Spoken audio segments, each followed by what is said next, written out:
ఉన్నతుడైన మా కన్న తండ్రి, దేవ పరిశుద్ధుడ, ప్రేమ కలిగిన నాయన, జీవం గల గొప్ప దేవ, మమ్మల్ని ప్రేమించి మీ కుమారుడని యేసుక్రీస్తు వారి యొక్క అమూల్యమైన రక్తంలో మమ్మల్ని కడిగి పరిశుద్ధులుగా చేసి రాజ్య నివాసులుగా ఉండడానికి మాకు ఇచ్చిన గొప్ప ఆతిథ్యతను బట్టి మీకు కృతజ్ఞత తండ్రి.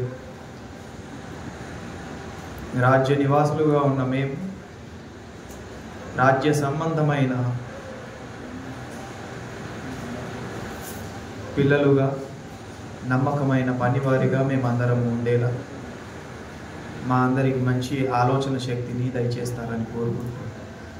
ఈ సమయంలో మీ గ్రంథంలో వ్రాయబడిన మీ మనసును మేము ఆలోచిస్తుండగా మాకు తోడుగా ఉండి విన్న మాటను, చదివిన మాటను మా మనసులో భద్రపరుచుకొని ఆ ప్రకారంగా జీవించి మీరున్న మహాలోకమైన పరలోకానికి మేమందరం కూడా వారసులమై ఉండేలా మా జీవితాన్ని మీకు సమర్పించుకునే నమ్మకమైన పనివారిగా మేము ఉండేలా ఆత్మ సహాయాన్ని మాకు అనుగ్రహిస్తారని ఆశిస్తూ అర్చిస్తూ క్రీస్తు వారి పేరట ఈ ప్రార్థన అడిగి వేడుకుంటున్నాం తండ్రి, ఆమేన్. ఇంతటి గొప్ప అవకాశాన్ని కల్పించిన మన కన్న తండ్రి అయిన దేవునికి కృతజ్ఞతాస్తుతులు చెల్లించుకుంటూ తండ్రి అయిన దేవుణ్ణి ఆరాధించడానికి చేరి వచ్చిన ప్రియ సహోదరి సహోదరులకందరికీ మన రక్షకుడైన యేసుక్రీస్తు వారి పేరట నా హృదయపూర్వక వందనాలు. గత వారాలు మనము దేవుని రాజ్యాన్ని కూర్చిన సత్యాన్ని మనం ఆలోచిస్తున్నాం. దేవుని రాజ్యమును కూర్చిన సత్యములో మనకు తెలియవలసిన ఎన్నో ప్రాముఖ్యమైన విషయాలు. ఎందుకంటే దేవుని రాజ్యము అనగానే చాలామంది అపోహపడి, పొరపాటు పడి, అలాగే అపార్థం చేసుకొని, కొందరైతే నేటికి ఇంకా ఆయన రాజ్యము రాలేదు, ఆయన రాజ్యము త్వరగా రావాలి అని ఆ ఆలోచనలో ఉండిపోయి ప్రార్థనలు కానివ్వండి, వారి మాట తీరులో కానివ్వండి తెలియజేస్తూ ఉంటారు. కానీ వాస్తవానికి దేవుని రాజ్యం అనేది ఏ విధంగా ఉంది, ఆ రాజ్యం అనేది ఎప్పుడు వచ్చింది, ఆ రాజ్యము ప్రస్తుత కాలంలో ఎలా ఉంది అనేది చాలామందికి అర్థం కాని విషయంగా ఉంది. అలాగే ఆ రాజ్యంలో ఉండే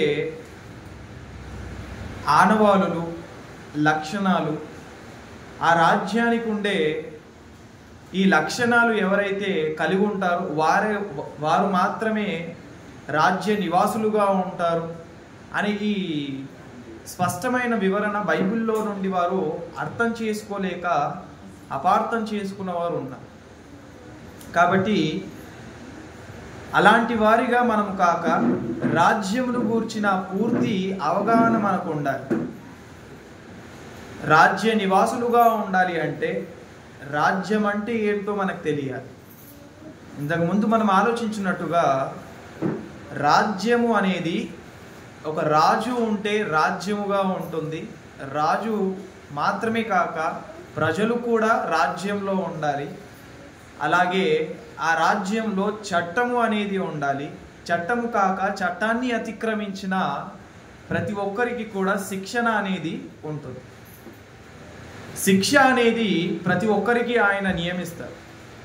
ఎందుకంటే ఆజ్ఞను అతిక్రమించారు కాబట్టి. ఆజ్ఞ అతిక్రమమే పాపము, పాపమునకు జీతము మరణం కదా.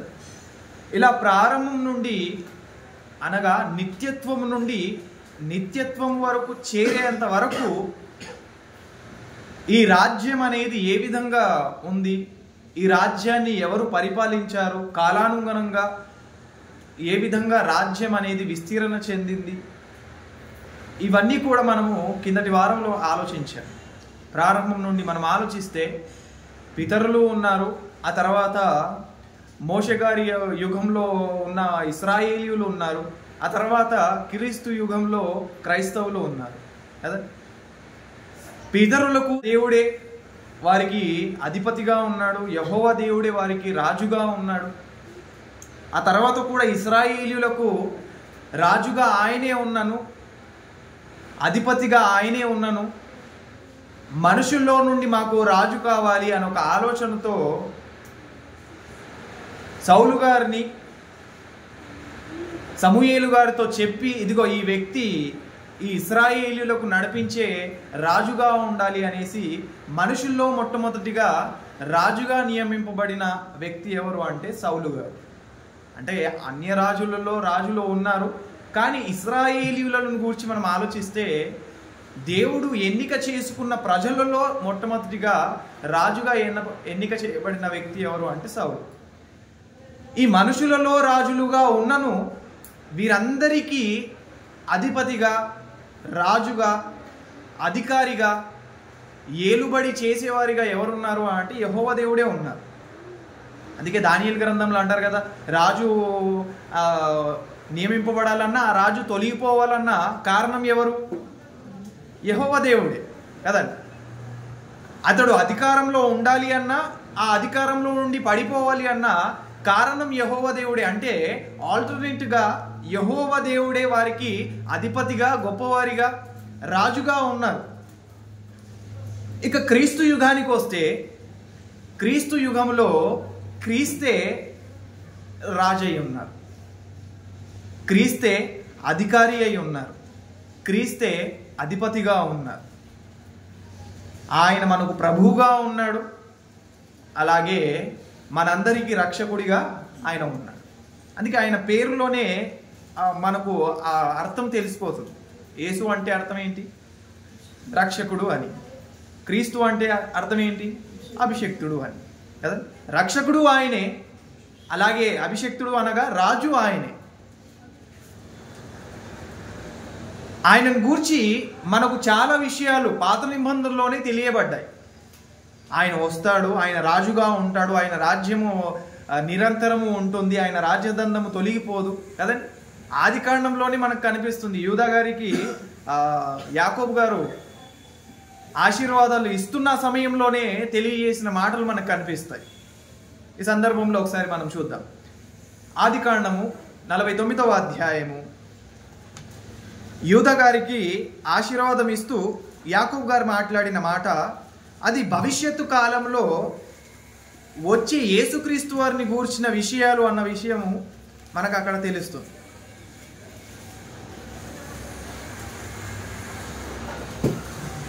ఆది కాండము 49వ అధ్యాయం 9వ వచనం నుండి, యూదా కొదమ సింహము, నా కుమారుడా, నీవు పట్టిన దానిని తిని వచ్చితివి, సింహము వలెను, గర్జించు ఆడసింహము వలెను. అతడు కాళ్ళు ముడుచుకొని పండుకొనెను. అతని లేపువాడు ఎవడు? సీలోహు వచ్చు వరకు యూదా యొద్ద నుండి దండము తొలగదు, అతని కాళ్ళ మధ్య నుండి రాజ్యదండము తొలగదు. ప్రజలు అతనికి విధేయులై ఉందురు. చాలండి. ప్రజలు ఇప్పుడు యూదా గారికి విధేయులై ఉన్నారా? ఏమండి, ప్రజలు యూదా గారికి విధేయులై ఉన్నారా? ఎవరికి విధేయులై ఉన్నారు? భవిష్యత్తు కాలంలో వచ్చి యేసుక్రీస్తు వారిని గూర్చి ఆల్రెడీ ఎక్కడ చెప్పబడుతుంది? ఆది కాండంలోనే తెలియజేయబడుతుంది. ఇంతకుముందు మనము ఈ ప్రవచనాలను గురించి మనం ఆలోచించాం. ఆది కాండంలోనే మనకు ఆ సర్పానికి శాపం ఇస్తున్న సమయంలో మనకు తెలియబడింది. అప్పుడు కూడా యేసుక్రీస్తు వారి యొక్క ఇన్వాల్వ్మెంట్ అక్కడ ఉంటుంది. ఆయనను గూర్చి ఆ దృష్టిలో పెట్టుకొని మాట్లాడిన మాట అంటే, యేసుక్రీస్తు వారు భవిష్యత్తు కాలంలో ఒక రాజుగా ఉంటారు, ఆయన ఒక అధిపతిగా ఉంటారు, ఆయన ఒక అధికారిగా ఉంటారు అన్న విషయాన్ని చాలా సందర్భాలలో చెప్పినను ప్రజలకు అర్థం కాని విషయం ఏంటంటే ఈయనే ఆ రాజు అనేసి. అందుకే యేసుక్రీస్తు వారు పుట్టినప్పుడు యూదుల రాజు పుట్టాడంట కదా, ఎక్కడ ఉన్నాడు అని ఎవరు వచ్చారు? తూర్పు దేశ జ్ఞానులు వచ్చారు హేరోదు దగ్గరికి. రాజైన హేరోదు దగ్గరికి వచ్చి తూర్పు దేశ జ్ఞానులు వచ్చి మాట్లాడిన మాట ఏంటంటే, యూదులకు రాజుగా పుట్టినవాడు ఎక్కడ ఉన్నాడు అని అడగడానికి గల కారణం ఏంటంటే, వారికి తెలియబడింది, ఇదిగో రాజు పుట్టేశాడు, రాజు ఇదిగో పలానా చోట ఉన్నాడు అనగానే, ఇప్పుడు రాజులకు సంబంధం ఉంటుంది అనే ఒక ఆలోచనతో ఫస్ట్ వీళ్ళు ఎక్కడికి వెళ్ళారు? హేరోదు దగ్గరికి వెళ్ళారు. ఎందుకంటే ఈ రాజుకు తెలిసి ఉంటుంది కదా, ఈయనకి తెలిసిందంటే ఇంకా డైరెక్ట్గా మనం వెళ్ళిపోయి డైరెక్ట్గా పూజించవచ్చు, ఎక్కడ వెతకడం అవసరం లేదు ఇంకా కదా అని ఆలోచనతో వారికి ఉన్న జ్ఞానమును బట్టి వారు అడిగితే అప్పుడు ఏ రోజు రాజు ఏం చెప్పాడు, నాకైతే తెలియదు, మీకు ఒకవేళ తెలిస్తే నాకు చెప్పండి అన్నాడు కుట్రపూర్వకమైన ఆలోచనతో. ఆ తర్వాత వారికి నక్షత్రం కనిపించడము, రాజు ఎక్కడైతే ఉన్నాడో అక్కడికి వారికి తీసుకొని వెళ్ళడం కదా, ఇదంతా కూడా తెలుస్తుంది. అంటే ఒక రాజు పుడతాడు అన్న విషయం పాత నిబంధనలోనే ప్రవక్తల గ్రంథాల్లోనే ఎన్నోసార్లు తెలియజేయబడింది. అలా తెలియజేయడం బట్టే ఈ తూర్పు దేశ జ్ఞానులు కూడా యూదరాజు పుట్టాడంట, యూదులకు రాజు పుట్టాడంట కదా, ఎక్కడున్నాడు ఆయన? ఇప్పుడు మనం ఆలోచించిన ఈ సందర్భం ఏదైతే ఉందో అది యేసుక్రీస్తు వారిని గూర్చి తెలియజేస్తున్న సందర్భం. అతని కాళ్ళ మధ్య నుండి రాజ్యదండము తొలగదు. మరి తొలగిపోయిందా యేసుక్రీస్తు వారి యొక్క రాజ్య దండం? తొలగిపోలేదు కదండి. ఎన్ని రాజ్యాలు వచ్చినా ఆ రాజ్యం మాత్రము నిరంతరము అలాగే ఉంది. అది పడిపోయేది కాదు, ఒకరోజు తొలగిపోయేది కాదు, అది ఎవరినైనా పడేసేదే కానీ అది పడిపోయేది కాదు. ఇలాగే ఒక రాజు కళ వచ్చింది. కళ యొక్క భావం చెప్పండి అనేది తన సమస్య కాదు. ఆ రాజు సమస్య కళ యొక్క భావము చెప్పండి అనేది కాదు. ఏంటి సమస్య? కళ చెప్పాలి, కళ భావం కూడా చెప్పాలి. కళగన్నాడు, కళ మర్చిపోయాడు కదండి. అంతకుముందు ఎంతోమంది రాజులకు కళ వచ్చింది, ఆ కళ భావాన్ని మాత్రం అడిగారే కానీ డైరెక్ట్గా కళను మాత్రమే అడగలేదు కదా. కళ వచ్చిందంట, కళ మర్చిపోయాడంట, ఆ కళను చెప్పాలంట, కళ భావం చెప్పాలంట. ఇదంతా కూడా మనకు దానియేలు గ్రంథం 2వ అధ్యాయం నుండి మనకు కనిపిస్తుంది. ఎంతోమందిని ఆయన పురమాయిస్తాడు, శకునగాండ్రులను పిలిపిస్తాడు, జ్ఞానవంతులను పిలిపిస్తాడు, గొప్ప గొప్ప వారిని పిలిపిస్తాడు. వారందరూ కూడా ప్రశ్నార్థకంగానే చూస్తారు. అయ్యా మీకు కళ వచ్చింది ఓకే, కానీ ఆ కళ చెప్పండి, కళ భావాన్ని మేము చెప్తామనేసి వారు గింజుకుంటున్నారు. కానీ అప్పుడు రాజు అన్నది ఏంటి అంటే, నాకు కళ గుర్తులేదు, కళ చెప్పాలి, కళ భావం చెప్పాలి. వారి మీద మండిపడుతున్నాడు, వారి మీద కోపగిస్తున్నాడు. వీళ్ళంతా అవసరం లేదు, తీసేయండి వీళ్ళందరిని అన్నట్టుగా ప్రవర్తిస్తున్నాడు. అప్పుడు ఎంటర్ ద డ్రాగన్ అన్నట్టుగా ఎవరు ఎంటర్ అయ్యారు? దానియేలు గారు ఎంటర్ అయ్యారు. ఇక నేను చెప్తాను, కళ భావమే కాదు కళను కూడా నేను చెప్తాను అని కళ భావాన్ని వివరిస్తాడు ఆయన. 2వ అధ్యాయం 32వ వచనంలో మెయిన్ పాయింట్ మనకు కనిపిస్తుంది. దానియేలు గ్రంథం 2వ అధ్యాయము 32వ వచనం. ఆ ప్రతిమ యొక్క శిరస్సు మేలిమి బంగారమును, దాని రొమ్మును, భుజమును వెండివియు, దాని ఉదరమును, తొడలును ఇత్తడివియు, దాని మోకాలు ఇనుపయు, దాని పాదములలో ఒక భాగము ఇనుపదియు, ఒక భాగము మట్టిదియునై ఉండెను. మరియు చేతి సహాయము లేక తీయబడిన ఒక రాయి, ఇనుమును మట్టియు కలిగిన ఆ ప్రతిమ యొక్క పాదముల మీద పడి దాని పాదములను తుత్తునీయులుగా విరగగొట్టినట్టు తమకు కనబడెను కదా. కళ భావాన్ని చెప్పేస్తున్నాడు, కళ ఏంటో చెప్పేస్తున్నాడు, కళ భావాన్ని కూడా చెప్పేస్తున్నాడు. కళ ఏంటి అంటే, నీకు ఓ పెద్ద ప్రతిమ కనిపించింది, అది చాలా భయంకరంగా ఉంది, ఇదే కదా రాజు నీకు వచ్చింది అంటే, అవునవును ఇదే వచ్చింది. అయితే దాని భావం ఏంటంటే, ఇదిగో దాని బంగారము ఉంది కదా, దాని యొక్క తల భాగము బంగారమై ఉంది, దాని భుజభాగము అలాగే ఛాతి భాగం ఎలా ఉంది అంటే వెండిదిగా ఉంది. ఆ తర్వాత కాళ్ళు తొడలు ఎలా ఉన్నాయంటే ఇత్తడివిగా ఉన్నాయి. ఆ తర్వాత పాదాలు, మోకాళ్ళ నుండి ఏవైతే కాళ్ళు ఉన్నాయో ఆ భాగంలో ఒక భాగం ఎలా ఉంది? ఇనుముగా ఉంది, మరొక పాదం ఎలా ఉంది? మట్టిదిగా ఉంది. ఇదంతా కూడా అక్కడ తెలియజేస్తాడు. ఇదంతా కాక ఒక ముఖ్యమైన సంఘటన, ఒక ముఖ్యమైన కర్తవ్యం జరిగేది ఉంది అక్కడ. ఏంటి అంటే, అసలు మనుషుల సహాయము లేక ఏ చేతి సహాయము లేక ఒక రాయి తీయబడుతుంది. ఆ రాయి ఆ ఇనుమును అలాగే ఆ మట్టి పాదాలను ఏం చేస్తుంది? తుత్తునీయులుగా చేస్తుంది, అంటే నాశనం చేస్తుంది. ఇక్కడ ఈ కలభావం ఏదైతే ఉందో మనం ఆలోచిస్తే తలభాగము బంగారమై ఉంది. అది ఏ రాజ్యాన్ని గూర్చి వర్ణిస్తున్నారు అంటే బబులోను సామ్రాజ్యాన్ని గూర్చి వర్ణిస్తున్నారు. ఆ తర్వాత భుజభాగము ఛాతి భాగం ఉంది. అది ఎలా ఉంది? వెండిదిగా ఉంది. బబులోను సామ్రాజ్యం తర్వాత వచ్చిన సామ్రాజ్యమే మాదియ పారసిక సామ్రాజ్యం. ఆ తర్వాత నడుము భాగం ఉంది, తొడ భాగం ఉంది. అది ఏ విధంగా ఉంది అంటే ఇత్తడిగా ఉంది. అదే సామ్రాజ్యం అంటే గ్రీకు సామ్రాజ్యం. ఇక ఒక పాదము ఇనుమును ఒక పాదము మట్టిదిగా ఉన్న ఈ రాజ్యం ఏది అంటే రోమా సామ్రాజ్యం. ఈ రోమా సామ్రాజ్యాన్ని పడేసే ఒక గొప్ప అధికారం కలిగిన, ధైర్యం కలిగిన, సాహస వీరుడిగా ఉన్న వ్యక్తిని గూర్చే మనకు తెలియజేస్తున్నారు. ఏంటి అంటే ఒక రాయి ఉంటుంది. ఆ రాయే ఈ ఇనుమును ఈ మట్టిని తుత్తినీయులుగా చేస్తుంది, నాశనం చేస్తుంది అన్నట్టుగానే ఆ రాజ్యాన్ని అలాగే పడగొట్టేశాడు ఆయన. ఆ రాజ్యము అలాగే పడిపోయింది. అందుకే ఆయన రాజ్యము ఎప్పుడు స్థాపింపబడింది అంటే ఈ రోమా సామ్రాజ్యం ఉన్న ఆ సమయంలోనే స్థాపింపబడింది.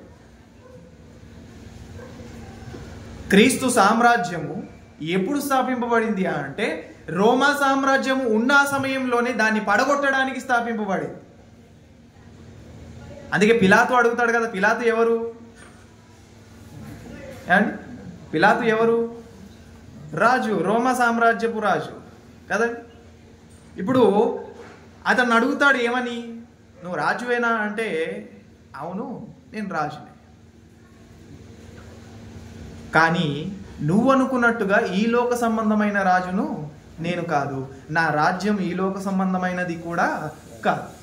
ఒకవేళ నిజంగానే ఈ లోక సంబంధమైన రాజునే నేనైతే నా సేవకులు వచ్చి మిమ్మల్ని ఖచ్చితంగా నన్ను పట్టుకుంటున్నప్పుడు అడ్డుకునేవారు. ఎవరు కూడా ఏ ఆటంకాన్ని కలగజేయకపోవడానికి గల కారణం ఏంటంటే నా రాజ్యం ఈ లోక సంబంధమైనది కాదు, కానీ మీ రాజ్యాన్ని పడేసే అధికారం మాత్రము నా దగ్గర.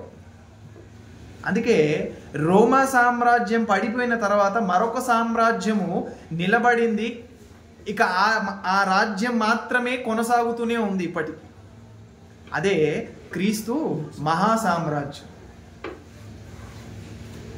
దాన్ని పడగొట్టేసిన తర్వాత ఇంకే రాజ్యం కూడా, లోక సంబంధమైన రాజ్యం ఏది కూడా స్థాపింపబడలేదు. ఎందుకంటే ఇక అధికారం ఎవరిది ఉంది అక్కడ? ఇక మీదట అధికారం ఎవరిది ఉండాలి? క్రీస్తుదే అయి ఉండాలి. రాజ్యం అంటూ ఏదైనా పిలువబడాలి అంటే ఆయనది మాత్రమే పిలువబడాలి. ఎందుకంటే ఆయన రాజ్యము ఇక ఎన్నటికి కూడా పడిపోయేది కాదు.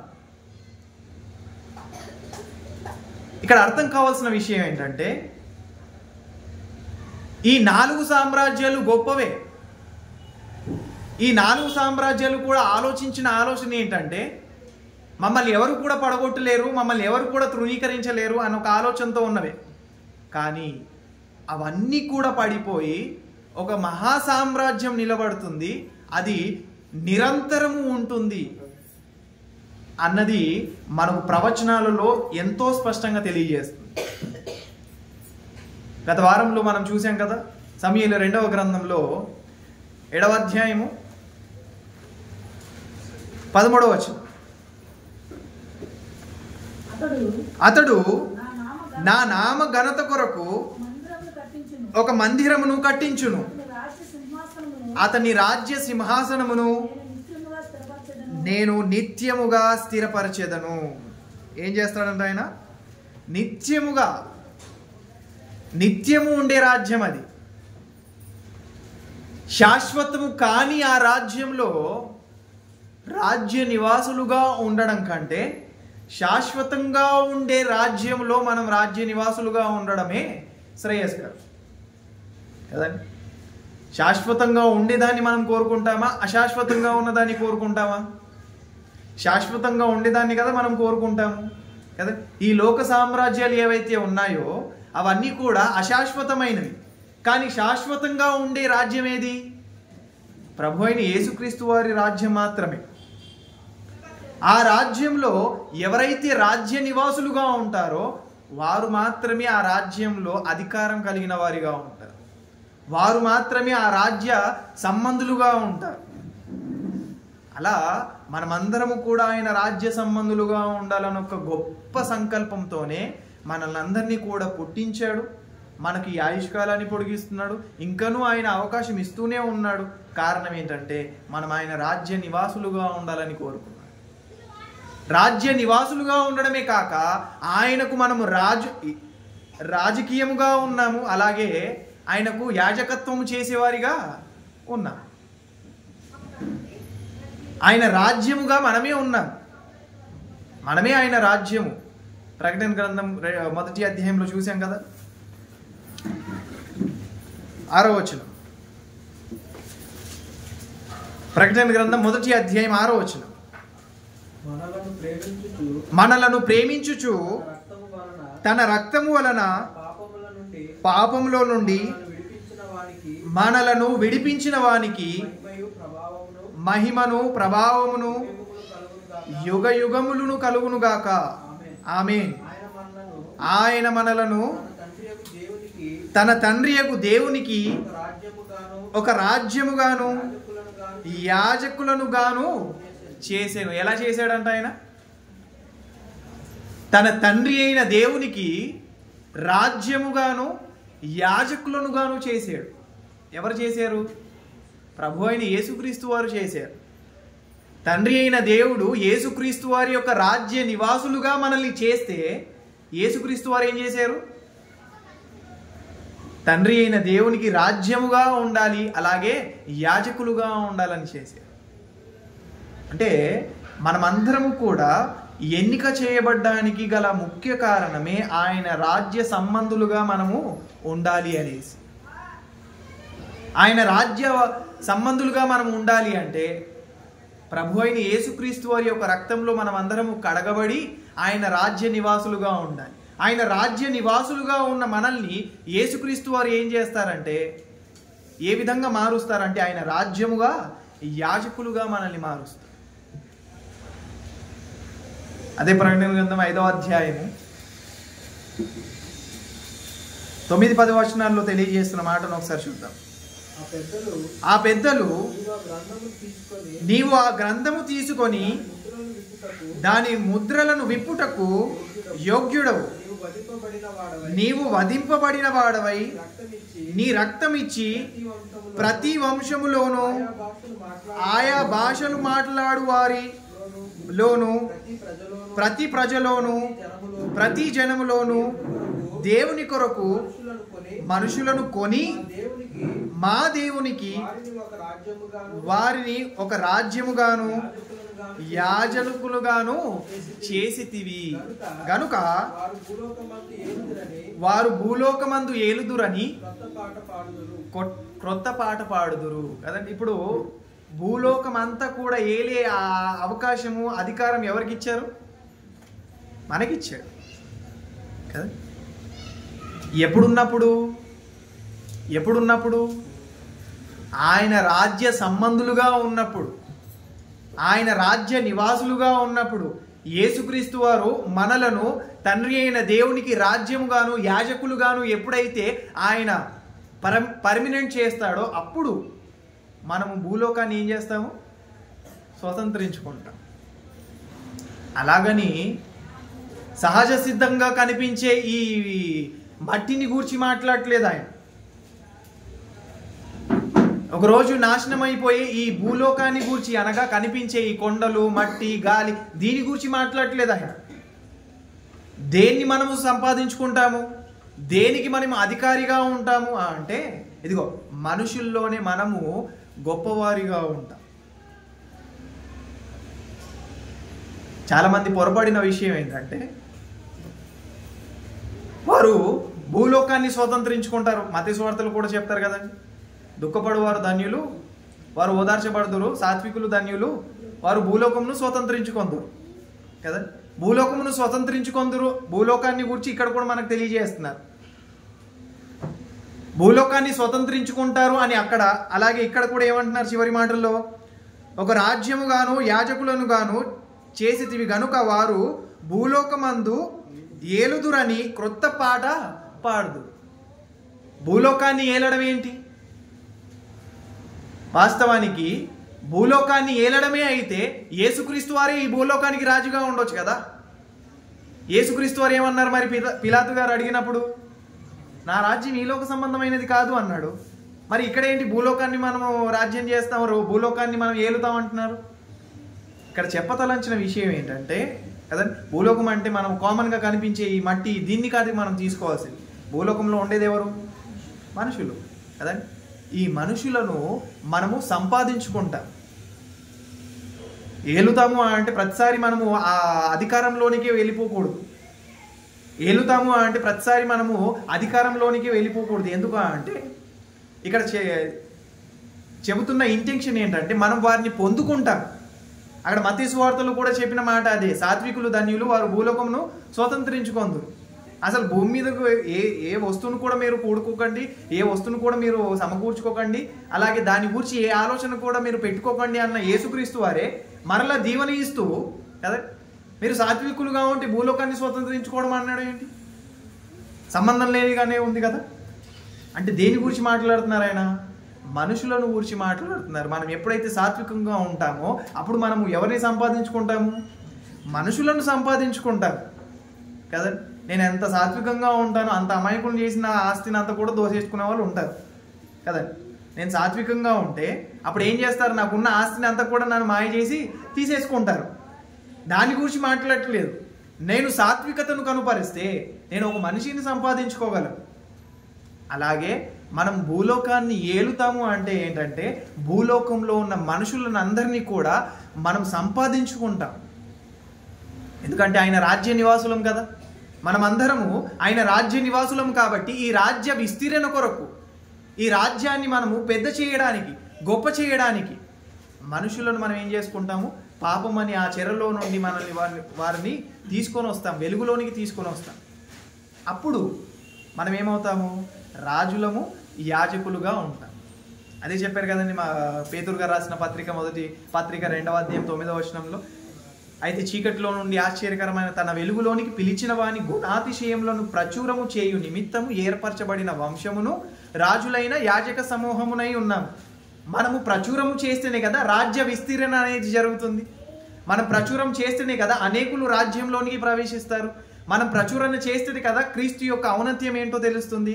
అంటే రాజ్యాన్ని గూర్చి చెప్పే బాధ్యత, రాజ్యాన్ని విస్తరింపచేసే బాధ్యత ఎవరికి ఇచ్చారు అంటే రాజ్య నివాసులుగా ఉన్న వారికి ఇచ్చారు. అలా ఎవరైతే చేస్తారో వారు మాత్రమే రాజ్యముగా ఉంటారు, అలాగే యాజకులుగా ఉంటారు. బాప్తిస్మం తీసుకున్నంత మాత్రాన అందరూ కూడా రాజులైపోరు. బాప్తిస్మం తీసుకున్నంత మాత్రాన అందరూ యాజకులైపోరు. చేయవలసిన కర్తవ్యం చేయాలి. అప్పుడు కదా మనం రాజులుగా ఉండే అవకాశాన్ని సంపాదించుకుంటాం కదా. అనేకులను సంపాదించుకున్నప్పుడే కదా మనం రాజులమై ఉంటాం. అలా ప్రతి ఒక్కరూ కూడా ఆయన రాజ్యంలో రాజులుగా ఉండాలి, యాజకులుగా ఉండాలన్న ఆలోచనతోనే ప్రభు అయిన యేసుక్రీస్తు వారిని ఆయన పంపించి, మీ అసలు సిసలైన పరిస్థితి ఇది కాదు, మీరు ఉండవలసిన స్థితి ఇది కాదు అని మన జ్ఞాపకం చేసి, ఇదిగో మీరు ఈ లోక సంబంధమైన దాని గురించి ఆలోచిస్తున్నారు, కాదు కాదు కాదు కాదు ఇది పరలోక సంబంధమైనది. ఆ రాజ్యంలోనికి అనగా నిత్యత్వంలోనికి మనం వెళ్ళాలి అంటే భూమి మీద ఉన్నప్పుడే ఈ రాజ్యం అనగా క్రీస్తు అనే ఈయన రాజ్యంలోనికి మనం ఎప్పుడైతే ప్రవేశిస్తామో, ఈయన రాజ్య నివాసులుగా మనం ఎప్పుడైతే ఉంటామో, ఈయన రాజ్య సంబంధులుగా మనం ఎప్పుడైతే ఉంటామో అప్పుడు నిత్యత్వంలోనికి వెళ్ళే అవకాశాన్ని సంపాదించుకుంటాం. యేసుక్రీస్తు వారు భూమి మీదకి వచ్చి ఎవరిని కూడా రక్షించకపోతే, ఎవరి నిమిత్తం ఆయన ప్రాణం పెట్టకపోతే పరలోకానికి వెళ్ళేవారా? ఏమండి? వెళ్ళేవారు కాదు. ఎందుకు? ఆయనకున్న కర్తవ్యమే అది. అలాగని మనకు వేరేది ఏదైనా ఉందా అంటే లేదు, మనకు కూడా అదే ఉంది కదా. ఆయన ఎలాగైతే నిత్యత్వంలోని వెళ్ళడానికి మనుషులందరి నిమిత్తం ప్రాణం పెట్టాడో అలాగే మనము కూడా నిత్యత్వంలోనికి వెళ్ళాలి అంటే దేవుని చిత్తాన్ని నెరవేర్చడానికి మన సహోదరు నిమిత్తం మనం ప్రాణం పెట్ట బదులమై ఉన్నాం. అలా ఎవరైతే పెట్టారో, ఎవరైతే దాని గురించి ఆలోచించారో వారు ఆయన రాజ్య నివాసులుగా ఉండే అర్హత గలవారు కారు. ఇప్పుడు మనల్ని మనం ప్రశ్నించుకోవాల్సినది ఏంటంటే, నిజంగానే ఆయన రాజ్య నివాసులుగా ఉన్నాము మనం? ఆయన రాజ్య నివాసులుగా ఉండేవారు ప్రయాసపడతారు. ఆయన రాజ్య నివాసులుగా ఉన్నవారు ఆయన గూర్చి తప్పిస్తారు. ఆయన రాజ్య నివాసులుగా ఉన్నవారు రాజ్యాన్ని ఎక్స్ప్లోర్ చేయాలనుకుంటారు, విస్తరింప చేయాలనుకుంటారు. కానీ మనం అది ఆలోచించట్లేదు అంటే, దాని గూర్చిన ప్రయాస మనలో లేదు అంటే మనము రాజ్య నివాసులుగా ఉన్నామా? అందుకే అవకాశం ఇస్తున్నాడు ఆయన, ఇంకనూ అవకాశం ఇస్తున్నాడు. ఆ అవకాశం ఇస్తూనే మనకు ఈ మాటలన్నీ కూడా మనకు తెలియజేస్తున్నాడు, మీరు ఆయన రాజ్య నివాసులుగా ఉండాలి. మరి ఆయన రాజ్య నివాసులుగా ఉండాలంటే ప్రభు అయిన యేసుక్రీస్తు వారి యొక్క రక్తంలో మనం ఏమవ్వాలి? కడగబడి సంఘంలోనికి చేర్చబడాలి. ఆయనను మనం ఒప్పుకోవాలి, ఒప్పుకున్న ప్రకారంగా ఆయన ప్రకారంగానే జీవించాలి. ఇదంతా కూడా రాజ్య నివాసులకు ఉన్న బాధ్యత. నిత్యత్వంలోనికి చేరాలి కదా. అందుకే మత్తయి సువార్త 25వ అధ్యాయము 31 నుండి 34 వచనాల్లో కొన్ని విషయాలను మనకు జ్ఞాపకం చేస్తున్నారు.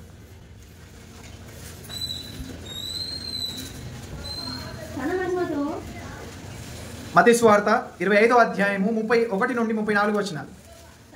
తన మహిమతో మనుష్య కుమారుడు ఆయనతో కూడా సమస్త దూతలను వచ్చినప్పుడు ఆయన తన మహిమ గల సింహాసనము మీద ఆసీనుడై ఉండును. అప్పుడు సమస్త జనులను ఆయన ఎదుట పోగు చేయుదురని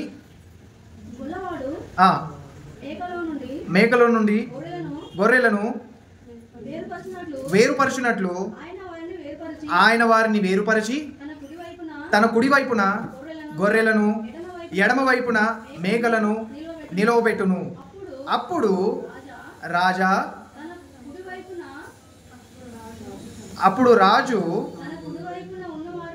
తన కుడి వైపున ఉన్నవారిని చూచి, నా తండ్రి చేత ఆశీర్వదింపబడు వారులారా రండి, లోకము పుట్టినది మొదలుకొని మీ కొరకు సిద్ధపరిచిన రాజ్యమును స్వతంత్రించుకొనుడి. చాలండి. ఇక్కడ నిత్యత్వంలోనికి వెళ్ళే ముందు విషయాన్ని జ్ఞాపకం చేస్తున్నారు.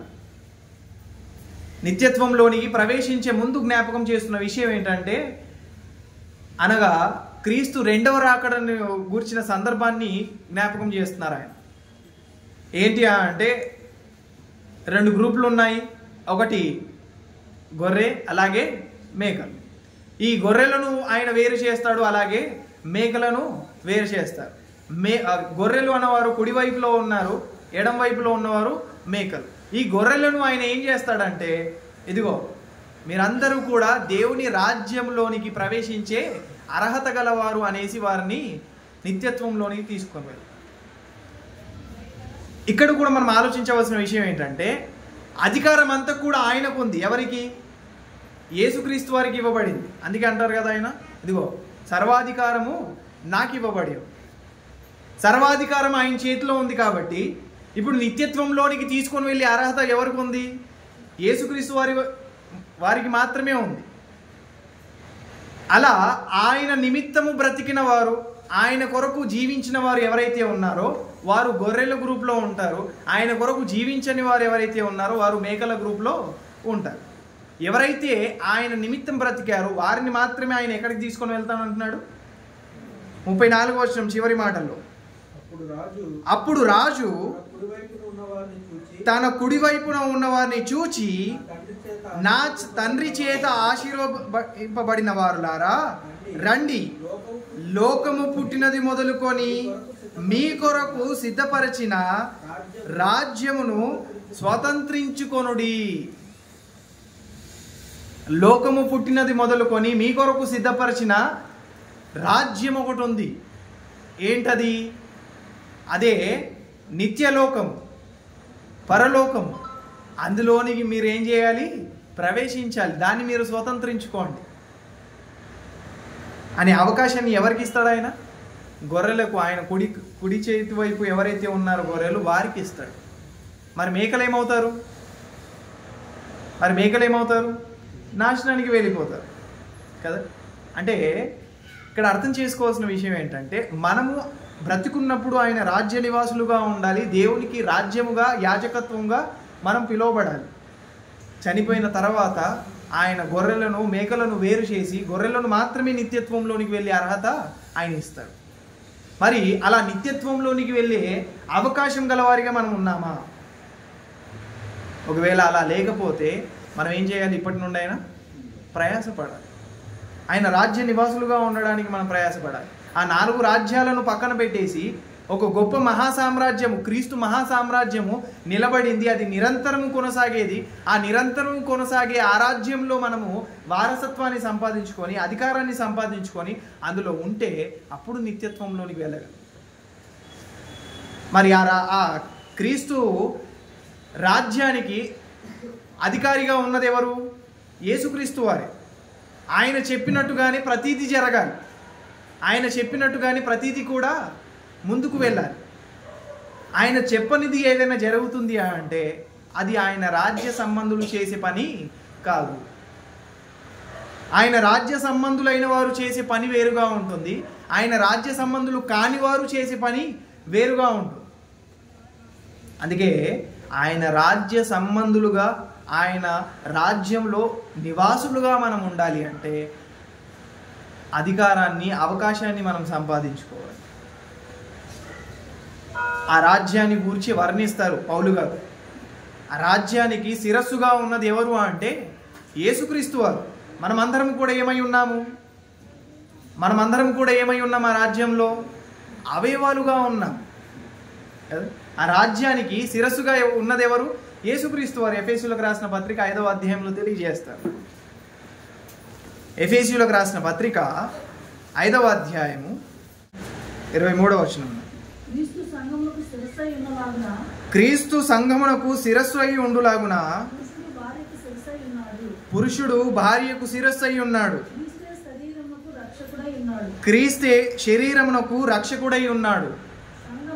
సంఘము క్రీస్తునకు లోబడినట్లుగా భార్యలు కూడా ప్రతి విషయంలోనూ తమ పురుషులకు లోబడవలెను. మీరును మీ భార్యలను ప్రేమించుడి, అటువలే క్రీస్తు కూడా సంఘమును ప్రేమించి అది కలంకమైనను ముడతయైనను అటిది మరి ఏదైనను లేక పరిశుద్ధమైనదిగాను నిర్దోషమైనదిగాను మహిమగల సంఘముగాను ఆయన తన ఎదుట దానిని నిలవబెట్టవలెనని వాక్యముతో ఉదక స్నానము చేత దానిని పవిత్రపరచి పరిశుద్ధపరచుటకై దాని కొరకు తన్ను తాను అప్పగించుకొనెను. ఏం చేశాడు ఆయన? తన్ను తాను అప్పగించుకున్నాడు. ఎందుకు? మనము పరిశుద్ధులుగా నిర్దోషులుగా ఉండాలి అనేసి. అది కలంకమైనను ముడతయైనను అటిది మరి ఏదైనను లేక మనలను పవిత్రపరచడానికి ఆయన తన ప్రాణాన్ని అర్పించాడు. ఇక్కడ ఆలోచించవలసిన విషయం కూడా ఏంటంటే, క్రీస్తు యుగములో క్రీస్తే రాజుగా ఉన్నారు కదా. ఆయన రాజ్య నివాసుల కొరకు ప్రాణం పెట్టినది ఎవరు? యేసుక్రీస్తు వారే ప్రాణం పెట్టారు. అంటే రాజే ప్రాణం పెట్టారు. ఇలా చరిత్రలో ఏ రాజైనా వారి ప్రజల కొరకు ప్రాణం పెట్టారా? నిస్వార్థంగా. అండ్ రాజ్యాన్ని నేను అధికారంలో ఉండాలి, నేను గొప్పవాడిగా ఉండాలి, నేను అధికారంలో ఉండాలి అనే ఆలోచనతో వారు యుద్ధం చేసిన వారే కానీ ప్రజలను రక్షించాలి, ప్రజలను మంచిగా ఉంచాలి, వారిని దేవుళ్ళు నడిపించాలన్న ఒక ఆలోచనతో ఏ రాజైనా ప్రాణం పెట్టాడా? లేదు.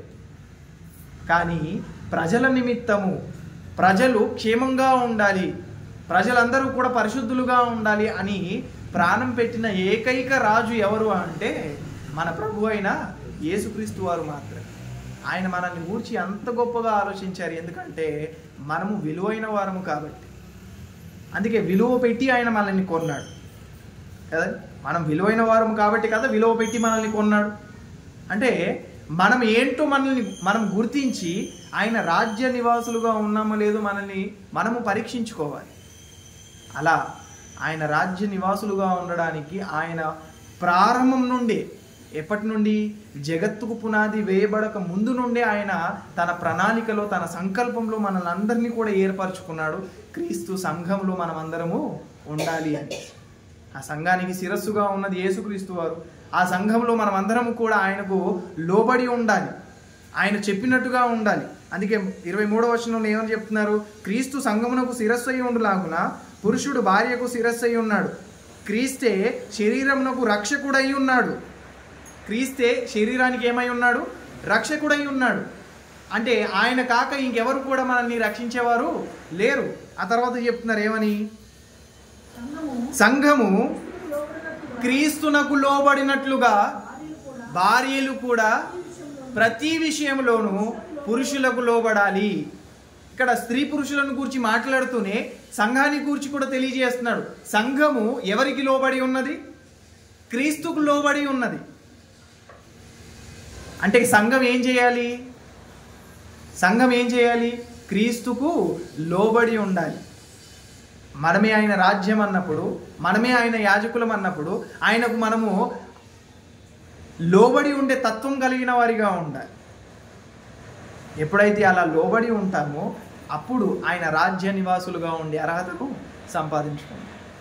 అలా గొప్ప అధికారాన్ని మనకి ఇచ్చాడు, గొప్ప అవకాశాన్ని మనకి ఇచ్చాడు. కాబట్టి ఈ అవకాశాన్ని మనము తృణీకరించుకోకుండా, ఇంత గొప్ప భాగ్యాన్ని మనము పక్కన పెట్టేయకుండా ఆయన రాజ్య నివాసులుగా ఉండడానికి మనం ప్రయత్నం చేయాలి. గొప్ప అవకాశం ఇచ్చాడు, దాన్ని మనం పాడు చేసుకున్నాము అంటే నిత్యత్వంలోనికి వెళ్ళే అవకాశాన్ని మనము పోగొట్టుకుంటాం. ఇప్పుడు ఆయన రాజ్యంగా మనమే ఉన్నాం. తర్వాత కూడా ఆ లోకంలోనికి, అనగా నిత్యత్వంలోనికి పోయిన తర్వాత కూడా మనము ఆయన రాజ్యముగా ఉంటాం కదా. యేసుక్రీస్తు వారు ఈ రాజ్యాన్ని తీసుకుని వెళ్ళి తండ్రి అయిన దేవునికి అప్పగిస్తారు. అప్పటి వరకు మనం ఎవరి అధికారంలో ఉంటాము? యేసుక్రీస్తు వారి అధికారంలోనే ఉంటారు. ఆయన అధికారంలో ఎవరైతే ఉన్నారో వారందరూ కూడా ఆయనకు లోబడి ఉంటారు. ఎవరైతే ఆయనకు లోబడి ఉన్నారో వారు ఆయనకు రాజ్య నివాసులు కాలేరు. కాబట్టి రాజ్య నివాసులుగా ఉన్నామా లేదా అనేది మనము పరీక్షించుకోవాలి. మనం లోబడే వారం అయితే ఆయన రాజ్యంలో ఉన్నవారు, ఆయన చెప్పినట్టుగా చేసేవారం అయితే ఆయన రాజ్యంలో ఉన్నవారు, ఆయన రాజ్యాన్ని విస్తరింప చేయడానికి ప్రయాసపడేవారం అయితే ఆయన రాజ్యంలో ఉన్నవారు. ఇవన్నీ ఎవరైతే చేయరో వారు ఆయన రాజ్య నివాసులు కాదు.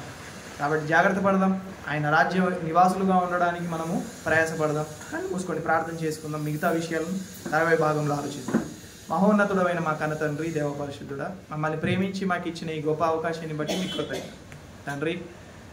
మీ కుమారుడైన యేసుక్రీస్తు వారిని మా కొరకు భూమి మీదకి పంపించి మాకు రాజుగా ఆయనను నియమించి మేమందరము కూడా ఆయన చెప్పినట్టుగా ఆయన అధికారం కింద ఉన్నవారిగా తండ్రి, ఆయన రాజ్య నివాసులుగా ఉండాలని కోరుకున్న విధముగా తండ్రి, అదే రీతిగా మేము నడుచుకునేలా సాయం చేయండి. ఏ విషయంలో కూడా అపవాదికి అవకాశం ఇచ్చి తండ్రి ఈ లోక సంబంధమైన అధికారానికి మేము లోబడే వారిగా కాక సర్వాధికారం కలిగిన యేసుక్రీస్తు వారి యొక్క అధికారంలో మేము ఉండేలా సాయం చేయండి.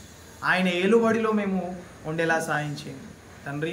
ఆయన పరిపాలనలో మేము పరిపాలింపబడే ప్రజలుగా ఉండేలా సాయం చేయండి. ఏ విషయంలో కూడా తండ్రి మేము తొందరపాటు పడకుండా, అపార్థం చేసుకోకుండా అన్ని విషయాలలో జాగ్రత్త పడుతూ మేమందరము కూడా మీరు కోరుకున్నట్టుగా నిత్యత్వంలోనికి చేరే గొప్ప అవకాశాన్ని, భాగ్యాన్ని, ధన్యతను సంపాదించుకునే నమ్మకమైన పిల్లలుగా ఉండే భాగ్యాన్ని మా అందరికీ దయచేస్తారని కోరుకుంటూ ప్రతి విషయంలో మీ కృతజ్ఞతాస్తుతులు చెల్లించుకుంటూ మరలా రానయ్యున్న యేసుక్రీస్తు వారి పేరటి ప్రార్థన అడిగి వేడుకుంటున్నాం తండ్రి. ఆమేన్. అందరికీ